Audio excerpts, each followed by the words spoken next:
In Module 1, we discussed the importance of building a professional online profile and the various social media tools that can either aid or hinder your prospects of connecting with new opportunities. LinkedIn was one of the social networking tools that we talked about. It's a great platform for building that professional persona, but because of the way it's structured, it can be a bit overwhelming to use, especially when you don't have a lot of work or educational experiences. But just because you do not have an extensive resume does not mean you cannot create a compelling LinkedIn profile. In fact, there are many people who have extensive resumes with all sorts of experience, but their LinkedIn profiles are a bit boring and frankly not very engaging. In Module 1, we asked that you create a LinkedIn account if you did not already have one. If you haven't done that yet, don't worry, because we're going to be teaching you how to do that, as well as going over some of the basics of LinkedIn in the next series of videos. So let's get started. Signing up for LinkedIn is very easy. You just have to go to www.linkedin.com, and on the home page you will have an option to join. This might look a little bit different depending on the country you're signing in from, but the process is still the same. So let's go ahead and sign up. We will be using Manny as our example for our LinkedIn account.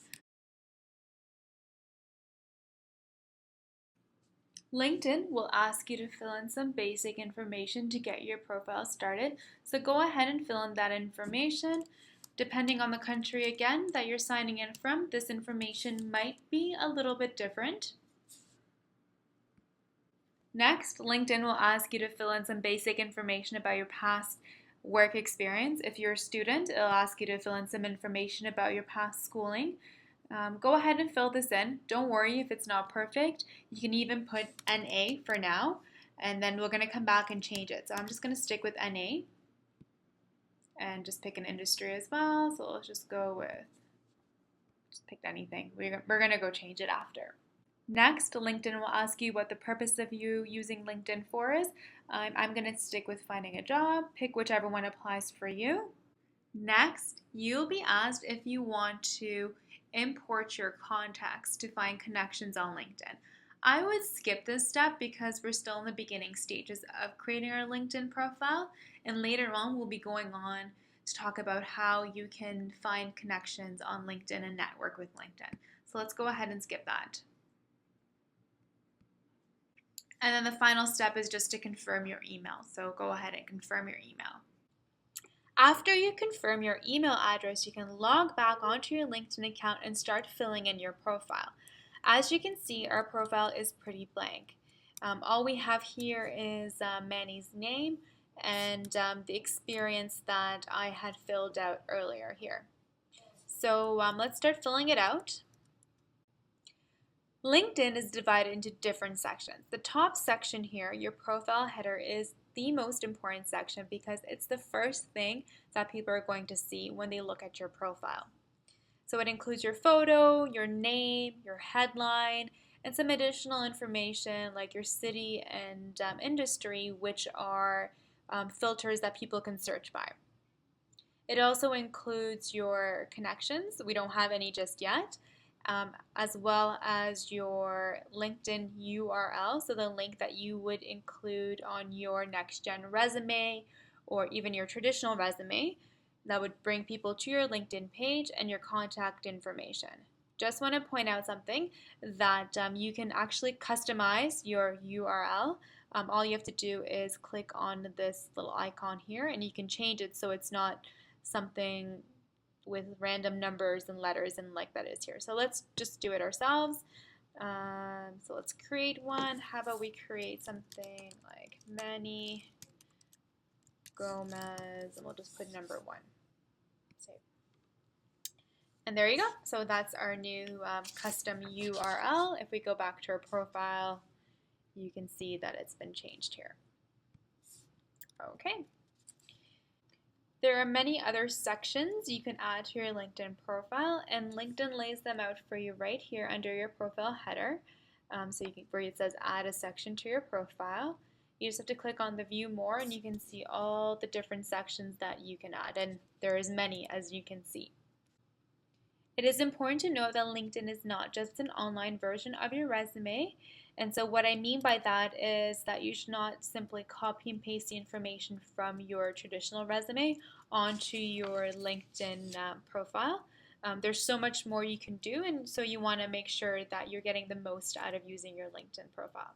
So let's go over some of the main sections and talk about some best practices to use when filling out your LinkedIn profile. We'll start at the top here with your profile picture. Adding a picture to your LinkedIn account is very important. As you can see, it increases your views by 11 times. And from all of the interviews I've done with professionals in the past, with hiring managers, recruiters, they have all agreed that without a profile picture, you will be missing out on some opportunities. So I would strongly encourage you to add a profile picture. Ultimately, it's up to you if you want to add one or not, but there are definitely many benefits to having a picture to your profile. Some of the benefits are that it feels more authentic, and so it shows that you're a real person, and it's much more personable and engaging. That being said, you don't want to just pick any picture. You want a nice professional headshot, a nice clean background. You should be dressed appropriately for your industry, a big smile. So the basic rule I would say is select a photo that represents how you want employers to see you. And we've included some tips in the additional resources on picking the right profile picture. Next is your headline. Your headline is what appears right underneath your name, and I cannot stress how important a good headline is. By default, LinkedIn will add your most current job title as your headline, and most people will leave it at that. I'm going to tell you guys, do not do that. When someone searches you in LinkedIn, I will use myself as an example. So let's just search myself here. Your headline is the first thing that they're going to see. So you want to pick something that's catchy, engaging, informative, and that shows who you are and sort of what you have to offer. So the next thing I want to talk about is your profile summary. Your photo and your headline is what's going to draw people in, but your profile summary, which is right here, is what's going to keep people on your page. It's just a few sentences highlighting your experience, your skills, and where you will upload your NextGen resume. And I'll show you how to do that in the next video. And then we have the core of your LinkedIn profile. So your education, your experience, which includes your volunteer experience, projects that you've worked on, so on and so forth. We'll guide you through some of the ways to make it really pop in the next video. But for now, I'll just show you the basics of adding in this information. So let's go ahead and add in some information about our past education experiences. So let's say I'm going to write here Runnymede as my school. And then just, the dates you attended. You don't have to fill all of this in, but the more information, the better. So the dates attended, the degree. So if you're in high school, you can just pick high school, or if you're working towards a degree, you can just pick one of these. You can also pick other and then just type in whatever you like. Your field of study, if you do pick high school, you can put in your grade, and different activities and societies you're involved in, anything else that you might want to say. And just like that, we have our education section here. To add in another section, you just go to Add Education. And then you can add in another school. I just want to show you that if you pick, for example, let's say I picked York University, and they have a page on LinkedIn, you should actually pick the one that has the logo, so that when you do save it, the logo will appear, but also when people look to see who attends York University or looking for a York University alumni or whatever it might be, they'll be able to search you. And then let's just take a look at our experience section. So, like the one I said earlier that we had gone in and just filled in some random information, you can just change it by clicking on the pencil, and then you can type in the information that you want. So we'll just put customer service here, Toronto, just fill it out. and then you can just type in a description of the type of work you did. I would strongly urge you to not only focus on listing out your responsibilities, but also focusing on some of the accomplishments, some of the impacts you've made. And once again, we'll have some worksheets at the end that will help you sort of work through that information. So we'll just save that there. So already it's starting to look a little bit better. Still pretty bare, but we'll get there. And then we have another really important section, which will be your skills.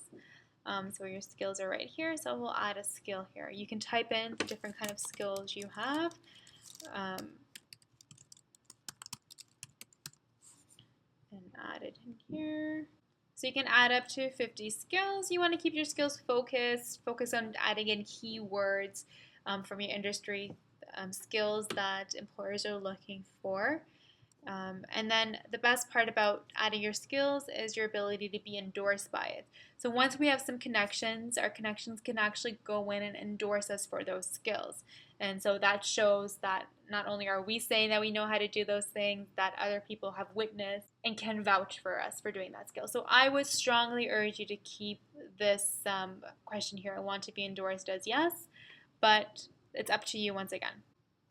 So let's save this here and move on to the next section here, which is going to be all the other information that we can add into your LinkedIn. For example, your language, organizations that you're a part of, awards you've won, courses you've taken, organizations that you support, so on and so forth. There's so many other pieces of information that you can add in, and I would encourage you to go back and add in as much as you can.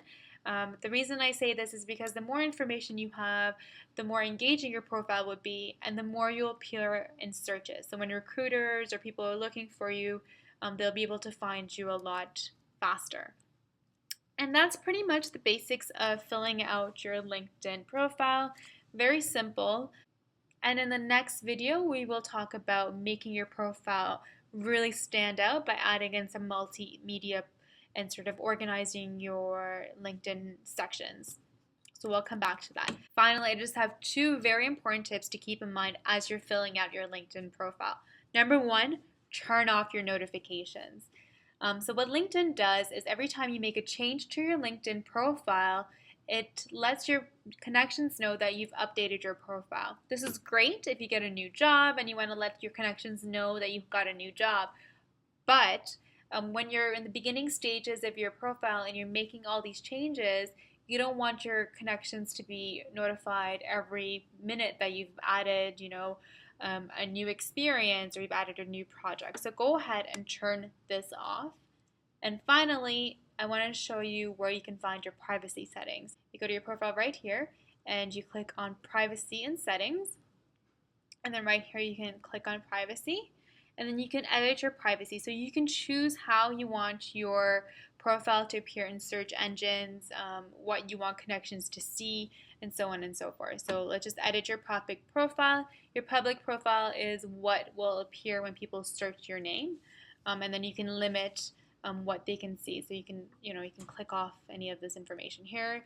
Although I would strongly encourage you to keep, your headline and all this kind of information click so that people can actually see you, but depending on your comfort level, you can pick and choose what information you want them to see and don't see. Or if you're in the beginning stages of creating your profile, you might even want to make your profile visible to nobody so that while you're working on it, no one can see it. And then once you're done, you can make it public and then choose what you want them to see. Okay? Just a note that this is just for your public profile, and your connections will be able to see all the information that you have listed on your LinkedIn profile. And that's the basics of creating a LinkedIn profile. I will go and fill in some of Mandy's information, and then the next video we'll talk about how to integrate your NextGen resume and how to organize your LinkedIn profile so your information stands out.